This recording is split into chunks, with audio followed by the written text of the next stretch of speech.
Hello friends, और classes में आपका एक बार फिर से स्वागत है। तो हम लोग प्री बोर्ड स्कूल एग्ज़ाम जो हुए हैं उनका सॉल्यूशन कर रहे थे। तो मैंने आपको स्टैंडर्ड का सॉल्यूशन प्रोवाइड करा दिया मैथमेटिक्स के पेपर का, और बेसिक का जो सॉल्यूशन है उसमें फर्स्ट पार्ट कराया था। तो उसके जो नेक्स्ट पार्ट्स हैं यानी कि C B C D E section जो है उनको करेंगे आज। तो क्वेश्चन नंबर 21 दिया हुआ है। क्वेश्चन नंबर 21 में कहता है find the missing number in factor tree. तो आपके सामने ये डायग्राम से बना हुआ है एक, इसको देख लेते हैं। तो उसने बोला हमें मिसिंग टर्म जो है वो फाइंड करनी है। तो सॉल्यूशन देख लेते हैं। सॉल्यूशन क्या है, यहाँ पे आपका 1001 लिखा हुआ है, यहाँ पे 11 है, ये नंबर एक तो हमको फाइंड करना है। उसके बाद उसने यहाँ पे 7 दिया है और हमको ये नंबर फाइंड करना है। तो ये फंडामेंटल थ्योरम ऑफ अर्थमेटिक जो कहती है क्या कि किसी भी नंबर के प्राइम फैक्टराइजेशन होंगे। तो यहाँ पे क्या आएगा, पहले आप इसको देख लीजिए। यहाँ पे नंबर आएगा, उसने कहा कि ऐसा नंबर इन दोनों की मल्टीप्लिकेशन इसके बराबर होगी। जो फंडामेंटल थ्योरम ऑफ अर्थमेटिक है उसके अकॉर्डिंग इसके प्राइम फैक्टराइजेशन होंगे। तो 11 से जब इसको डिवाइड करेंगे तो आपका नंबर आएगा 91। तो यहाँ पे आएगा 91। इसी तरीके से 91 के फैक्टर होंगे। तो यहाँ 7 है, तो यहाँ कितना आना चाहिए, यहाँ पे आएगा आपका 13। सिर्फ इतना करना था, 2 नंबर का क्वेश्चन था, बड़ी आसानी से किया जा सकता था। इसका और पार्ट देख लेते हैं, अथवा वाला। उसमें बोला उसने 6 की पावर n, क्या n प्राकृतिक संख्याएं हैं उसके लिए ये 0 पर समाप्त होगा या नहीं होगा। यानी कि जो इसके मल्टीप्लिकेशन है, जैसे 6 का स्क्वायर ले लेता हूँ, ये 36 है, तो इसकी यूनिट डिजिट 0 नहीं है ना। हमको ये प्रूव करना है कि n equals to 1 2 3 up to infinity तक, क्या ये कभी इसकी यूनिट डिजिट या अंत जो होगा, अंत में ये समाप्त किस पे, अंत वाला जो अंक होगा वो 0 होगा या नहीं होगा। तो आप देखिए जब इसके प्राइम फैक्टराइजेशन करते हैं तो 2 इंटू 3 और उसकी पावर n, तो यहाँ पे 2 की पावर n आ रहा है, 3 की पावर n आ रहा है। जबकि रूल ये कहता है, रूल ये कहेगा, और वाला पार्ट है कि प्राइम फैक्टराइजेशन ऑफ 6 की power n does not contain 5 as a factor, क्योंकि इसके फैक्टर में 5 नहीं आ रहा है। क्या लिखेंगे, 6 की power n does not contain 5 as a factor. तो इस वजह से ये never end with the digit 0। Hindi में कहेंगे क्योंकि चूंकि 6 की पावर n का अभाज्य गुणनखंड, अभाज्य गुणनखंड 5 नहीं है। सिर्फ आपको इतनी लाइन लिखनी थी कि इसका गुणनखंड 5 नहीं है, इसलिए 6 की पावर n अंक 0 पर समाप्त नहीं होगा। बस आपको इतनी लाइन लिखनी थी और आपका सॉल्यूशन आ जाना था। कुछ क्वेश्चन तो इसने एज इट इज़ पूछ लिए थे, जिसमें सिर्फ आपको स्टेटमेंट देनी है और आपका आंसर आ जाता। नेक्स्ट क्वेश्चन देख लेते हैं, क्वेश्चन नंबर 22। क्वेश्चन नंबर 22 में क्या पूछा इसने कि बिंदु ए के निर्देशांक ज्ञात कीजिए जहां ए भी एक वृत्त का व्यास है जिसका केंद्र 2, -3 तथा बी के निर्देशांक 1, 4 हैं। तो ज़रा मैं एक बार आपको डायग्राम के थ्रू समझा देता हूँ तो ज़्यादा अच्छे से समझ में आएगा आपको। ठीक है, उसने बोला ए के सेंटर हो गया और ये व्यास हो गया। बिंदु ए के निर्देशांक ज्ञात कीजिए जहाँ ए भी व्यास है। तो ए और बी आपका व्यास है। केंद्र क्या दिया उसने, केंद्र दिए हैं 2, -3 और बी की वैल्यू कितनी दी है 1, 4। इसके कोऑर्डिनेट 1, 4 है। तो आपको ए के निकालने, तो मैं इसको x, y मान लेता हूँ। आपको पता है केंद्र जो होता है वो व्यास का बीचों बीच मिड पॉइंट होता है। तो यहाँ से x और y की वैल्यू क्या आएगी, सॉल्यूशन देख लेते हैं। रूल ये कहता है x + 1/2 किसके इक्वल होना चाहिए, 2 के इक्वल होना चाहिए मिड पॉइंट। जब किसी दो बिंदुओं के बीच का बीचों बीच पॉइंट निकालते हैं तो मिड पॉइंट होता है वो। तो ये प्लस ये यानी कि x + 1/2 = 2। यहाँ तो x की वैल्यू कितनी आ जाएगी, 2 2 4 और 1 माइनस हो जाएगा, तो यानी कि 3। x की वैल्यू आपकी 3 आ गई। y देख लेते हैं, y = कितना आ जाएगा,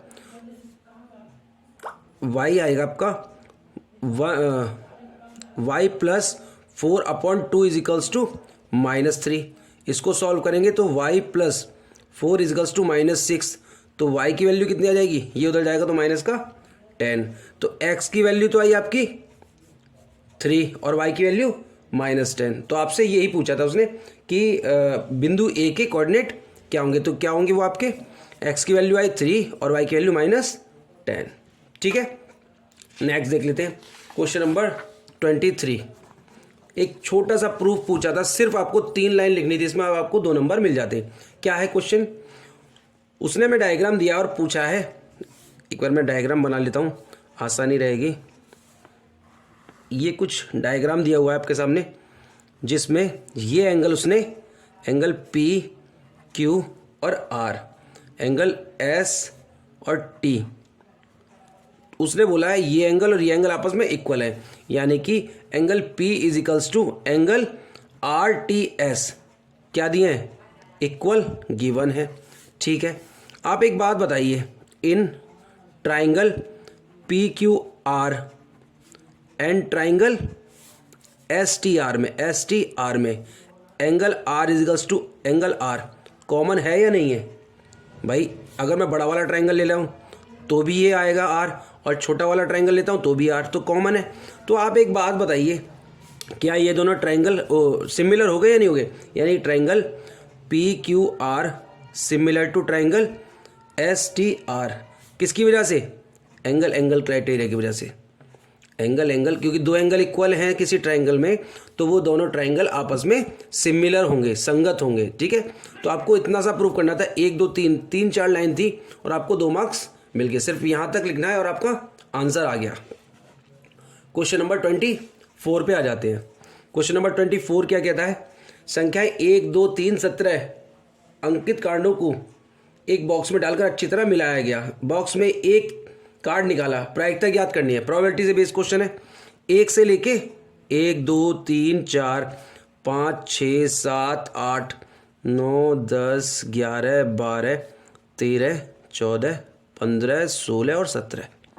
तो उसने पूछा है एक अभाज्य संख्या आने की प्रोबेबिलिटी क्या होगी? तो अभाज्य सबसे छोटा नंबर 2 है, तो 2 3 5 7 ये नहीं है, 11 है और 13 है और लास्ट में 17 है। एक अभाज्य संख्या, तो 1 2 3 4 5 6 7। तो प्रोबेबिलिटी ऑफ प्राइम नंबर की प्रोबेबिलिटी क्या होगी? आपके टोटल आउटकम कितने थे? 17। नंबर कितने? 17। और फेवरेबल कितने हैं? 1 2 3 7। तो 7/17 आपकी प्राइम नंबर की प्रोबेबिलिटी हो गई। उसके बाद सेकंड में उसने पूछा हमसे 3 से विभाजित कौन सी होती है? 3 होता है, 6 होता है, 9 होता है, 12 और 15। टोटल कितने नंबर है? 5 नंबर है। तो प्रोबेबिलिटी ऑफ डिविजिबल बाय 3, 3 से भाज्य संख्या की। तो टोटल आउटकम तो अब भी 17 ही है और फेवरेबल कितने हैं? 1 2 3 4 5, 5/17। मतलब एक लाइन पर आपको एक नंबर मिल रहा है। नेक्स्ट क्वेश्चन, इसका और पार्ट देखते हैं। और पार्ट क्या है इसका? क्या है क्वेश्चन में, एक पासे को 2 बार फेंका गया, इसकी क्या प्रायिकता है कि 5 किसी भी बार नहीं आएगा? तो सॉल्यूशन देखते हैं।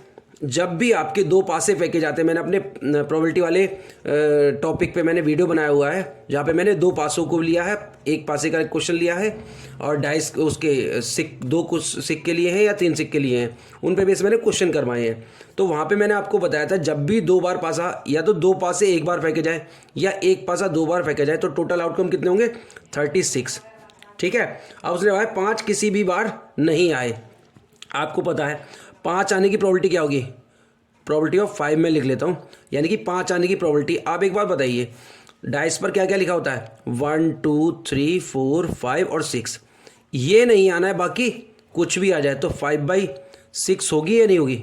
5 आने की प्रोबेबिलिटी होगी, सॉरी ये 5 आने की प्रोबेबिलिटी कितनी होगी? 5/6।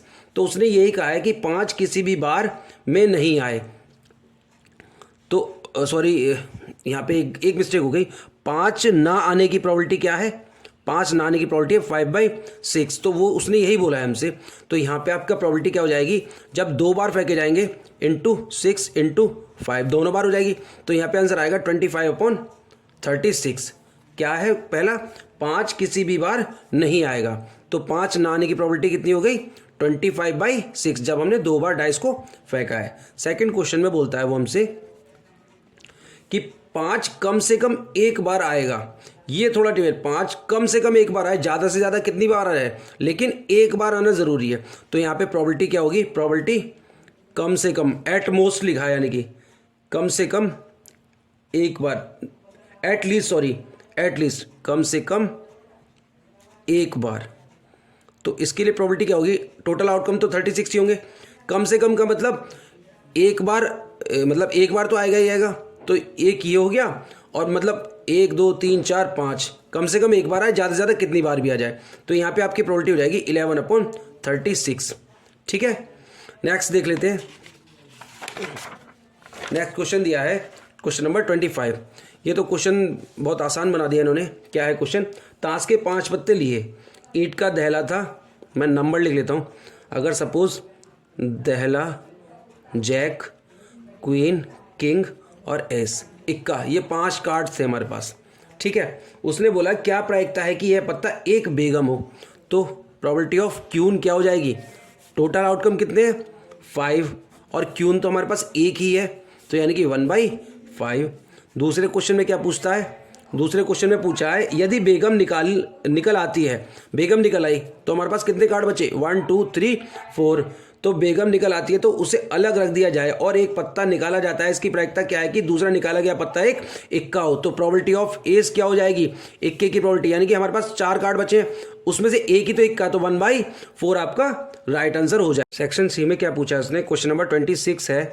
क्वेश्चन नंबर 26 में बोलता है वो क्या है, क्वेश्चन नंबर 26 कि सिद्ध कीजिए कि 5 - 2√3 अपरिमेय संख्या है, अपरिमेय संख्या है, हमको ये प्रूव करना है।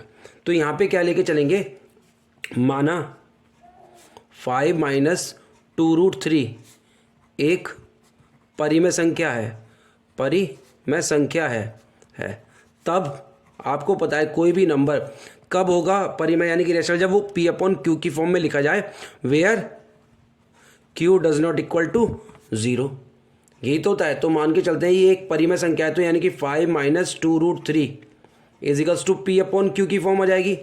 जब इसको सॉल्व करेंगे तो यहाँ आएगा 2√3 इजिकल्स टू 5 - P/Q, और इसको सॉल्व करेंगे तो √3 इजिकल्स टू आ जाएगा 5Q - P/2Q। ठीक है, बट आपको पता है √3, लेकिन √3 क्या है, ये तो एक अपरिमेय संख्या है, अपरिमेय संख्या है। तो ऐसे में क्या हो गया, हमने जो माना था वो क्या हो गया, कंट्राडिक्ट हो गया, यानी कि उस बात का खंडन हो गया। अतः यहाँ पे 4 लाइनें लिखनी होती हैं, और फाइनल एग्जाम में आप मान के चलिए ये क्वेश्चन, इस टाइप का क्वेश्चन जरूर आएगा। स्टैंडर्ड में भी पूछा था उसने, स्टैंडर्ड में उसने दिया है √3 अगर एक अपरिमेय संख्या है तो सिद्ध करना था 5 + 2√3 भी एक अपरिमेय संख्या होगी, इस टाइप से दिया हुआ था। तो अतः ये क्या हो गया, एक अपरिमेय संख्या, यानी कि 5 - 2√3 एक अपरिमेय ही संख्या होगी। ठीक है, अपरिमेय संख्या होगी, यही सिद्ध करना था। कंट्राडिक्शन वाली जो कंडीशन होती है, खंडन करती है जिन बातों को, हम प्रूफ में परिमेय लेके चलते हैं और ये सिद्ध कर देते हैं कि ये परिमेय संख्या नहीं है। अगर परिमेय नहीं है, कोई नंबर अगर रेशनल नहीं है तो क्या होगा, वो इरेशनल ही होगा। ठीक है, क्वेश्चन नंबर 27 देख लेते हैं। यहाँ पे इस क्वेश्चन में आपको 1-2 नंबर का क्वेश्चन फाइनल एग्जाम में मिलेगा। 2 या 3 क्वेश्चन है जो आपके एक बार √2 वो पूछ लेता है, या फिर प्लस माइनस वाला पूछ लेता है, यही है क्वेश्चन। इनको आप तैयार कर लेना फाइनल एग्जाम के लिए। आई होप क्वेश्चंस आपको समझ में आ रहे होंगे। क्वेश्चन नंबर 23 दिया है, उसने बोला है 6x² - 3 - 7x के शून्यांक ज्ञात कीजिए और शून्यांक तथा गुणांकों के भी संबंध ज्ञात कीजिए। तो पहले तो उसको सही से लिख लेते हैं। तो ये हो जाएगा 6x² - 7x - 3। जब इसके फैक्टर करेंगे तो उसके फैक्टर आएंगे 9 और 2, तो 6x² - 9x + 2x - 3 equals to 0।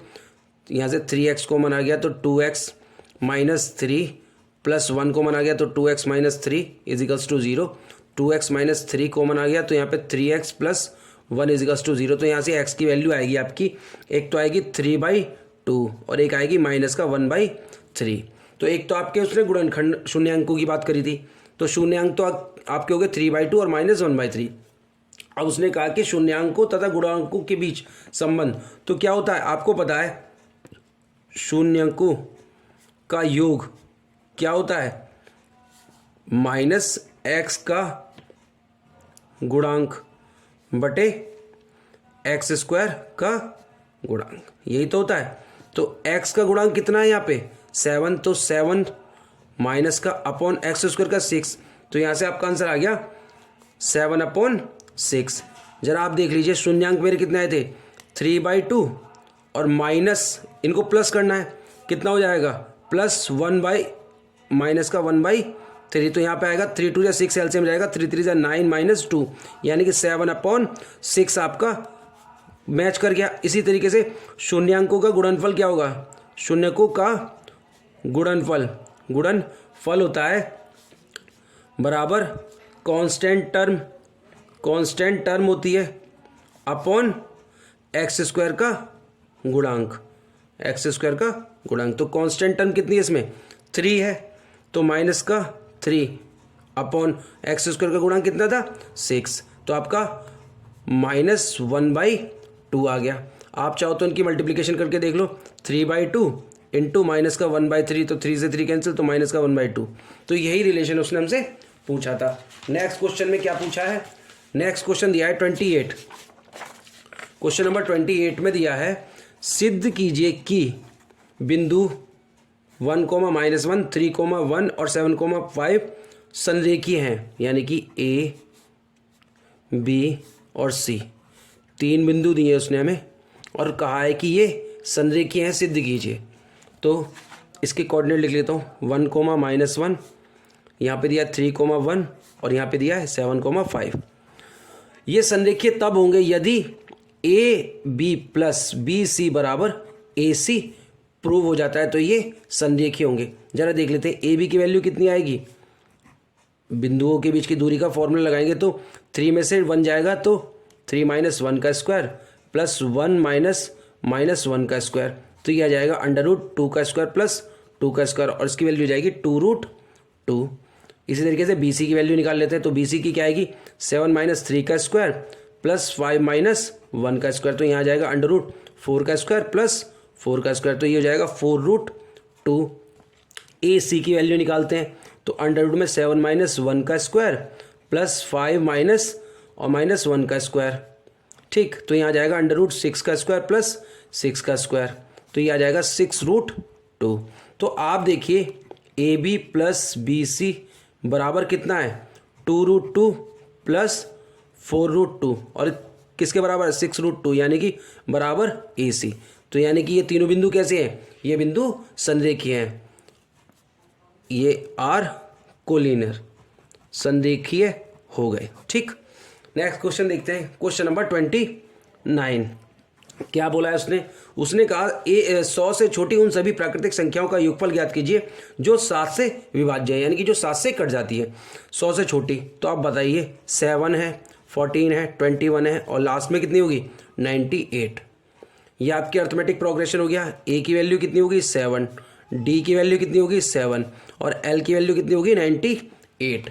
तो उसने हमसे पूछा है कि योगफल निकालना है, आपको योगफल निकालना है। तो एस एन इजिकल्स टू क्या होता है n/2 twice A plus n-1 into D, but हमारे पास n नहीं है तो n निकाल लेते हैं। फॉर्मूला है l equals to a plus n-1 into d. L की वैल्यू 98 बराबर ए की वैल्यू कितनी है 7, n-1 और डी की वैल्यू 7, तो यहाँ से n-1 इजिकल्स टू आ जाएगा 98 - 7/7, यानी कि 13। तो n की वैल्यू आ जाएगी 14। टोटल नंबर ऑफ टर्म कितनी है 14।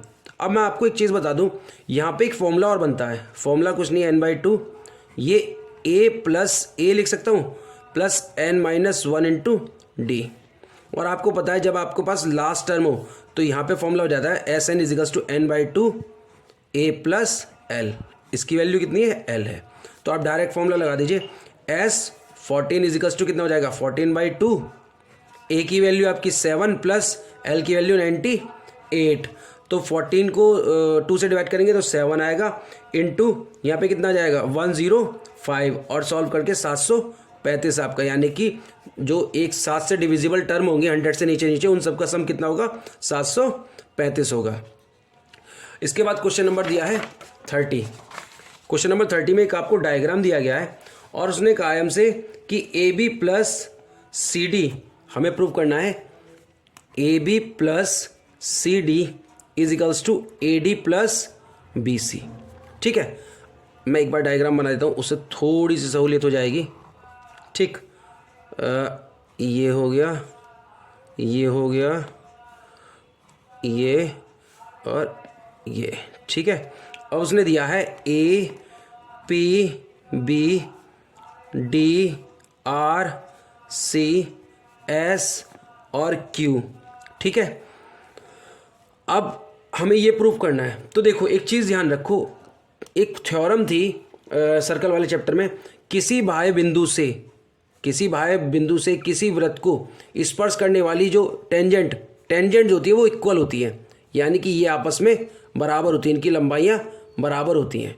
ठीक है, तो यहाँ पे क्या क्या है मैं उसी के अकॉर्डिंग चलूँगा। A B plus C D, आप ए बी लीजिए। ए बी को क्या लिख सकता हूँ मैं, ए बी को लिख सकता हूँ A P plus P B, और सी डी को क्या लिख सकता हूँ, सी डी को D R plus R C. Clear. तो आप एक चीज़ बस यहाँ आपको लिखना है, ए पी किसके बराबर है, ए पी बराबर है ए एस के, ये और ये आपस में बराबर होगी। इसी तरीके से पी बी किसके बराबर है, बी क्यू के।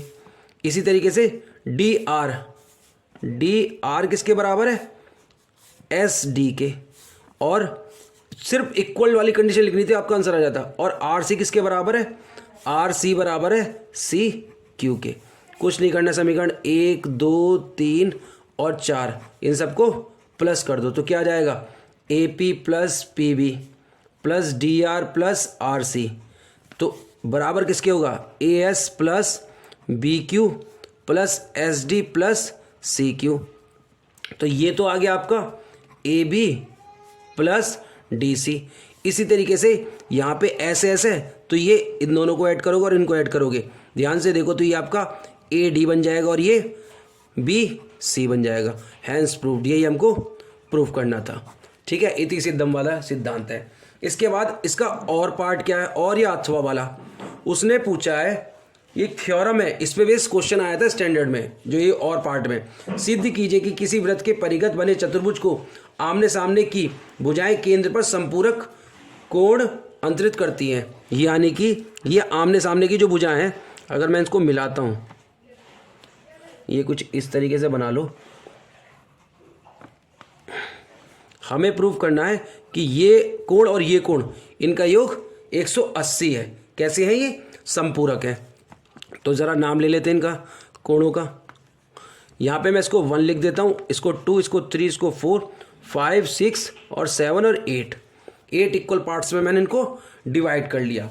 अब आप एक बात बताइए, अगर ये टेंजेंट आपस में बराबर होती हैं तो ये आपको थ्योरम एक याद हो कि जो कोण अंतरित करती हैं ये भी कैसे होते हैं, आपस में बराबर होते हैं। तो angle 1 is equals to angle 2 और angle 3 is equals to angle 4 और angle 5 is equals to angle 6 और angle 7 is equals to angle 8। आपको ये चीज़ लिखनी थी। अब इसके बाद क्या करना है, हमें प्रूव करना है कि ये कोण 2 + 3 और 7 + 6 इनका योग 180 डिग्री है। भाई संपूरक कोण तभी होंगे, ये सामने की भुजाएं केंद्र पर संपूरक कोण अंतरित करती हैं। तो आप बताइए, angle 1 + angle 2 + angle 3 + angle 4 + angle 5 + angle 6 + angle 7 और प्लस एंगल 8 कितना होगा, पूरा 360 हो जाएगा। अब आपको क्या चाहिए, 2, तो एंगल 1 की जगह एंगल 2 लिख लूँ, एंगल 2 एज इट इज़ रहने दो, एंगल 3 एज इट इज़ रहने दो, 4 की जगह आप क्या लिख सकते हो, 3 लिख सकते हैं, प्लस 6 और 7 चाहिए हमको चाहिए, यहाँ लिख देता हूँ मैं, एंगल 2 + एंगल 3 + एंगल 6 और प्लस एंगल 7 बराबर 180 चाहिए। तो आप 5 को क्या लिख सकते हो, एंगल 6 एज इट इज़ लिखो, 7 एज इट इज़ लिखो और 8 की जगह क्या लिख दोगे, 7, क्योंकि इक्वल है, बराबर 360। तो ये आप देख रहे हैं 2 के पेयर बन गए। तो 2 of angle 2 + angle 3 + angle 6 + angle 7 is equals to 360 और यहाँ से आ जाएगा angle 2 + angle 3 + angle 6 + angle 7 is equals to 180। हमको यही प्रूव करना है, तो यहाँ पे भी hence proved. Clear? I hope questions आपको समझ में आ रहे होंगे। इसके बाद नेक्स्ट क्वेश्चन दिया है क्वेश्चन नंबर 31। क्वेश्चन नंबर 31 में क्या दिया है जरा देख लेते हैं यहीं पर। बहुत आसान क्वेश्चन, बहुत ही ज़्यादा आसान। उसने कहा sine theta -2 sine cube theta upon 2 cos cube theta minus cos theta equals to हमको टेन थीटा प्रूव करना है।